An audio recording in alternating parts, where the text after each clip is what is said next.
Какую вы дадите оценку содержанию послания президента парламенту? Поскольку я был частью рабочей комиссии по конституционной реформе, данная тема касательно реформирования была для меня в приоритете. Вот в этой части действующий президент проговорил. Он сослался на послание предыдущих президентов, кто пишет, вот, начиная от Багарта, потом Анкваб, впоследствии Хаджимба, цитировал некоторые выдержки из предыдущих посланий в той части, где мы были не готовы к реформам. Вот. На том Жани, как действующий президент, подвел и резюмировал, что к реформам мы не готовы и сегодня. Да, что для меня было очень удивительным. Ссылаясь на то, что состояние политических партий желает быть лучшего. И в этих условиях переходить на смешанную систему выборов в парламент, он считает нецелесообразным. И вот с абсолютно понятной такой установкой озвучил в обращении к парламенту и народу, что все наработки в части реформирования он передает в парламент. Фактически, на мой взгляд, предопределив судьбу этого вопроса в парламенте. Я не хочу и не готов давать оценки в целом. Это дело неблагодарное. Но еще раз повторюсь, каждый из президентов, идя во власть, практически в вопрос реформ, именно политической системы баланса между ветвями власти, он являлся для всех приоритетным. Именно для всех, вот он являлся для всех приоритетным. Мы же видим сегодня парламент, по какому качеству был сегодня сформирован. Вот это действительно желает быть гораздо лучшего. Для того, чтобы перейти на более качественный уровень, необходимо было провести реформы.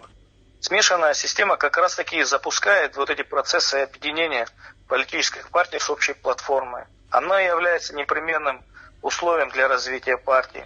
Вообще укрупнение партийной системы в Абхазии как таковой. Ну, в какой части именно ссылаться на президентов предыдущих, ну, насколько это состоятельно? Поскольку обман именно в части проведения реформ, где каждый из них в своей предвыборной кампании говорил об этом, значительно повышало градус в обществе, что и в каждом практически первом случае приводило к досрочной отставке. Вообще удивительно слышать о том на третьем году правления, в том, что мы не готовы, оказывается, к проведению реформ, когда ранее на всех площадках говорилось зеркального противоположного. И не только когда действующий президент был в оппозиции, но и в первые 2 года своего президентства. Вот для меня, да, это было крайне неожиданным.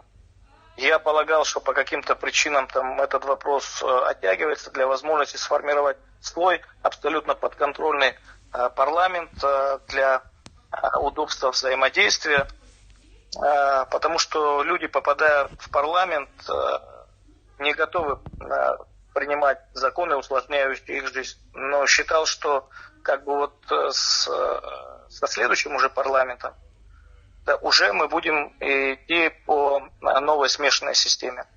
Ну, почти, я не скажу, что был в этом уверен, но с большей вероятностью думал, что так и будет. Действующее послание, оно просто обнажило о том, что этого не будет, этого не произойдет. И это создает для меня очень грустную картину. Вот обращение к парламенту и народу, оно дает посыл на будущее с анализом пройденного. Вот это такая программа то ли общего характера, но из нее, конечно, мы извлекаем и должны видеть, какое наше хотя бы среднесрочное будущее. Вот в каких действиях оно заключается. Мы же понимаем, что в нашем датском королевстве не все нормально и благополучно.